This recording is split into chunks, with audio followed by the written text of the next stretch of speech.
आता एकूणच हा संबंध आज 58वा दिवस आहे की माझ्यावर मीडिया ट्रायल चालू आहे. का चालू आहे, कशामुळे, कोण चालवतं मला माहित नाही. पण या बाबतीत आज जे त्यांनी आरोप केलेत यामध्ये एक पहिली बाब,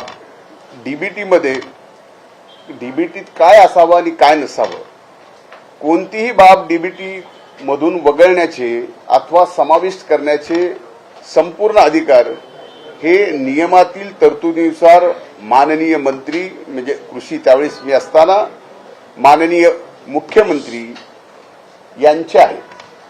आणि या प्रक्रियेमध्ये सुद्धा याच कार्यपद्धतीचा अवलंब केलेला आहे.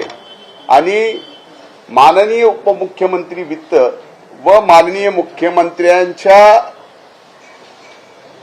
ही बाब सादर करून त्यांच्या पूर्वमान्यतेने ही प्रक्रिया अंतिम केलेली आहे. आता अंजलीताई शेतकरी आहेत का नाही मला माहित नाही, पण जो खरा शेतकरी त्याला माहित असतं की शेतकरीच्या पूर्वी फार मशागती करावी लागतात. पेरणी व पेरणी उत्तर कार्यासाठी लागणाऱ्या बाबी या मान्सून पूर्वी तयारी करून ठेवाव्या लागतात. म्हणूनच एप्रिल व मे महिन्यात लोकसभेची आचारसंहिता व जून महिन्यात सुरू होणारा खरीप हंगाम लक्षात घेऊन लोकसभा निवडणुकीची आचारसंहिता लागण्यापूर्वी सदर खरेदी प्रक्रिया ही मार्च महिन्यात करण्यात आलेली आहे. आता याबाबत आणखीन शेतकऱ्याला पेरणीच्या अगोदर कुठल्या गोष्टी कधी लागतात काय नाही,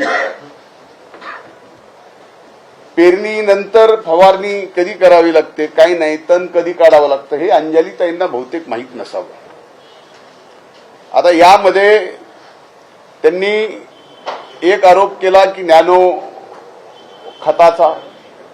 आपल्यापैकी अनेक जणांना माहीत असेल जे खऱ्या जर्नलिझम मध्ये असतील की नॅनोच्या खताच्या बाबतीत nano fertiliser, nano urea, nano DAP, nano MAP याबाबत सर्वात जास्त प्रोत्साहन या देशाचे आदरणीय प्रधानमंत्री नरेंद्रभाई मोदी यांनी या ठिकाणी मागच्या 2-3 वर्षापासून चालू केले आहे.